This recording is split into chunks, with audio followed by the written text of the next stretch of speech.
Hello everyone, कैसे हैं आप सभी? बढ़िया होंगे। मैं सीताराम बावता, आप देख रहे हैं एक प्यारे से YouTube channel Rajasthan education net, जिस पर आपको संस्कृत का योद्धा बैच चल रहा था। उस योद्धा बैच के अंदर संपूर्ण संस्कृत का रिवीजन मान लो या पढ़ाना, बेसिक से जानकारी मान लो, उसकी तैयारी आपको कराई जा रही है। जिसमें आज हमारा टॉपिक होगा उच्चारण स्थान। कौन सा होगा? उच्चारण स्थान। इससे पहले आपको बता देता हूँ कि उच्चारण स्थान कितने होते हैं। उच्चारण स्थान होते हैं 11। कितने होते हैं? 11। जिसमें हमारे सेशन को शुरू करते हैं। जिसमें पहला आएगा कंठ उच्चारण स्थान, जिसका सूत्र होगा अकुह विसर्जनीयानाम कंठ है। अकुह विसर्जनीयानाम कंठ है। जिसमें आपको मैं अब इस सूत्र के अंदर से जो अक्षर निकल रहे हैं कि कंठ से बोलने वाले कौन से व्यंजन या स्वर होंगे, तो मैं बताता हूं आपको। ए के अंदर होगा, इसके अंदर होगा एक तो ए हो जाएगा, और ए का समानार्थी होता है आ। आगे बोल रहा है कु यानी कैवर्ग हो जाएगा। क्या हो जाएगा? कैवर्ग। कैवर्ग के अंदर कौन से अक्षर आते हैं? 5 अक्षर आते हैं। अगला है हमारा, इसमें विसर्ग हो जाएगा। क्या हो जाएगा? विसर्ग हो जाएगा। और हमारा हो जाएगा इसमें ए हो गया, आ हो गया, कैवर्ग हो गया और विसर्ग हो गया। यह कंठ के उच्चारण स्थान है। किसके हैं? कंठ के हैं। इसको कंठे वर्ण भी कहा जाता है। क्या कहा जाता है? कंठे वर्ण। जिसमें ए, आ, कैवर्ग। कैवर्ग के अंदर कौन कौन से अक्षर आते हैं? 5 अक्षर आते हैं। कै, ख, घ, य और विसर्ग। इनका उच्चारण स्थान पूछ लिया जाए तो आपको क्या बताना है? कंठ है। तो आपको अर्थ बता देता हूँ। कैवर्ग, पहल तो इसमें ए आएगा, ये अक्षर छूट गया ए, और ए का समानार्थी क्या होता है? आ। ए, आ, कैवर्ग, ख, ग, य। और इसके अलावा एक है और है, यह है।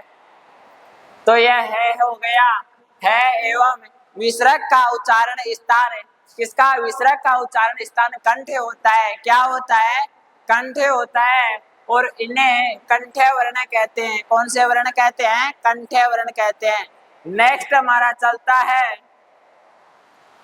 इचु यसानाम तालु, जिसका तालु यानी हमारे जीभ से बोलने वाले वर्णों को तालव्य वर्ण कहते हैं। तो इसमें हम अक्षर निकालेंगे।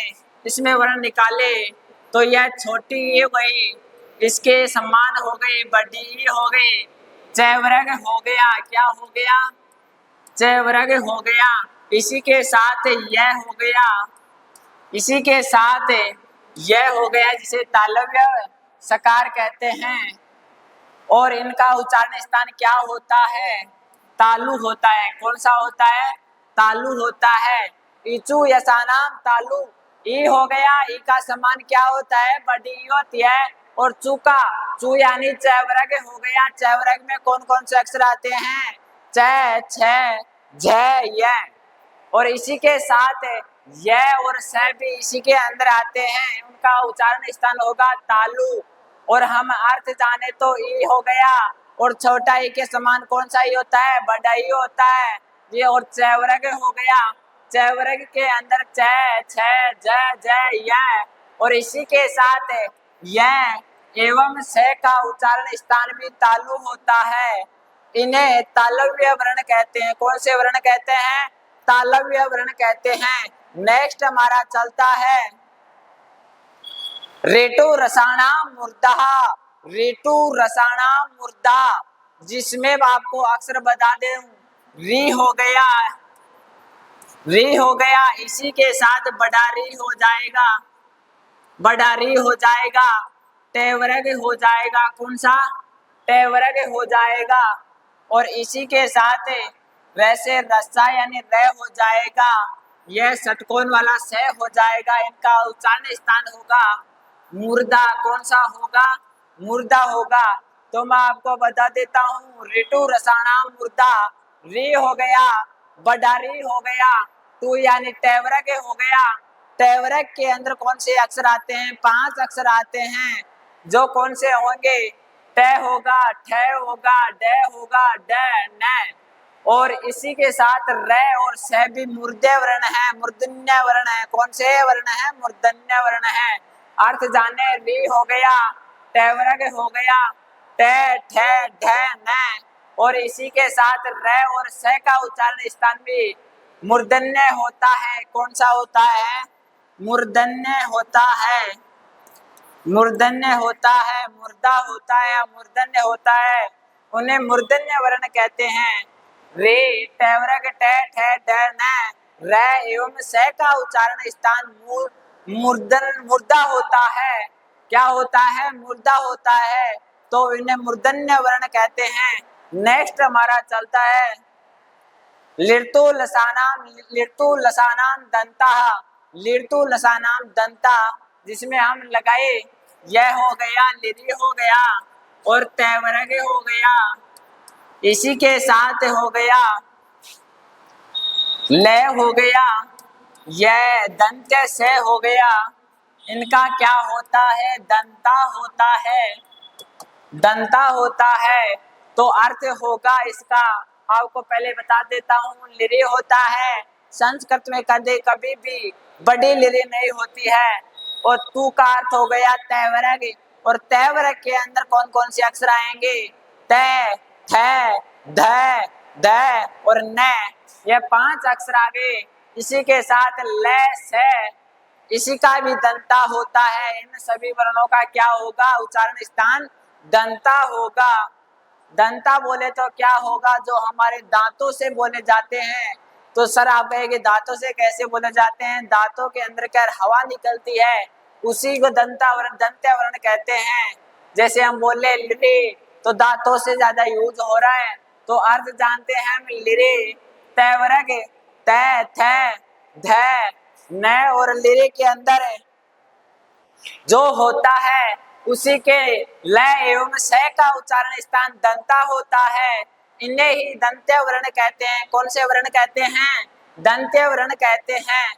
इसी के साथ हमारा अगला टॉपिक होगा उप उपदमान्यम ओष्टो। क्या होगा? उप उपदमान्यम ओष्टो। आपने पता होगा यहाँ पर पहले क्या है? उप है, और उप के साथ यह हो गया, यहाँ उप अध्यामान्य है, तो इसका संधि विच्छेद करेंगे तो यह बड़ा उ हो जाएगा।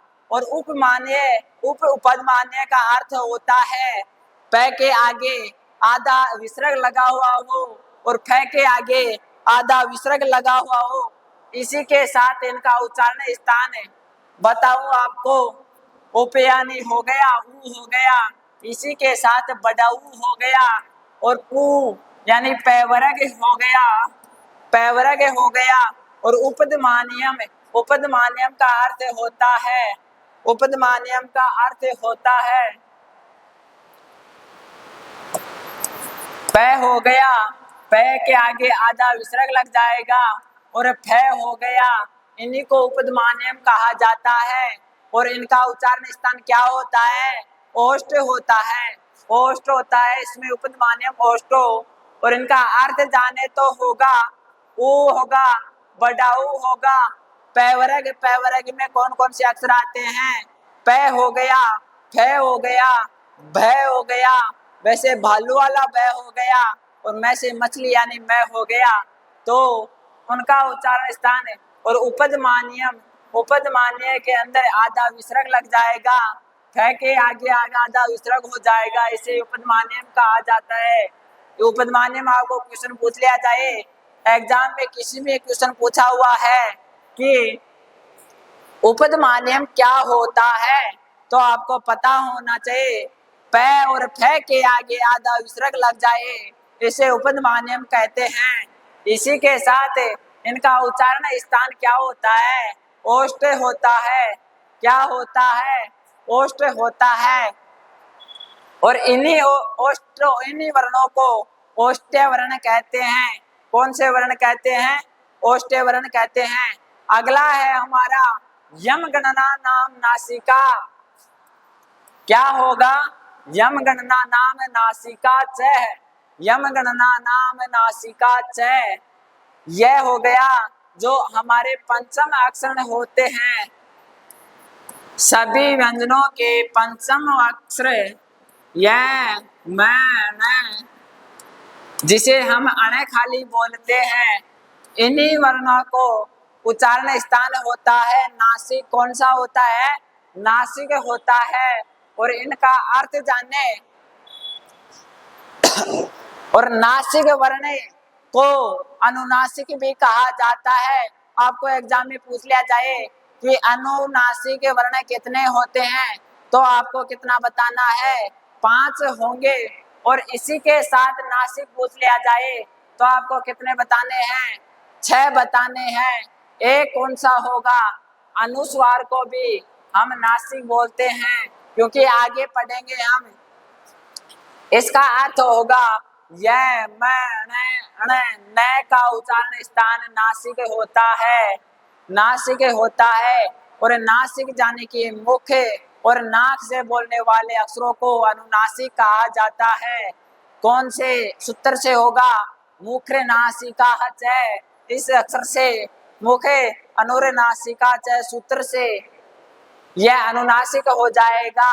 नेक्स्ट चलता है हमारा एदो तो कंठ तालु को, एदो तो कंठ तालु, एदो तो कंठ तालु, जिसमें हो जाएगा इनका संधि विच्छेद करने पर यह हो जाएगा एत, और इससे अलावा हो जाएगा एत। तो यह द्विवचन है, तो यह 2 होंगे। कौन कौन से होंगे? एक तो ए होगा और एक यह ए होगा। इनका उच्चारण स्थान क्या होगा? कंठ तालु होगा। कौन सा होगा? कंठ तालु होगा।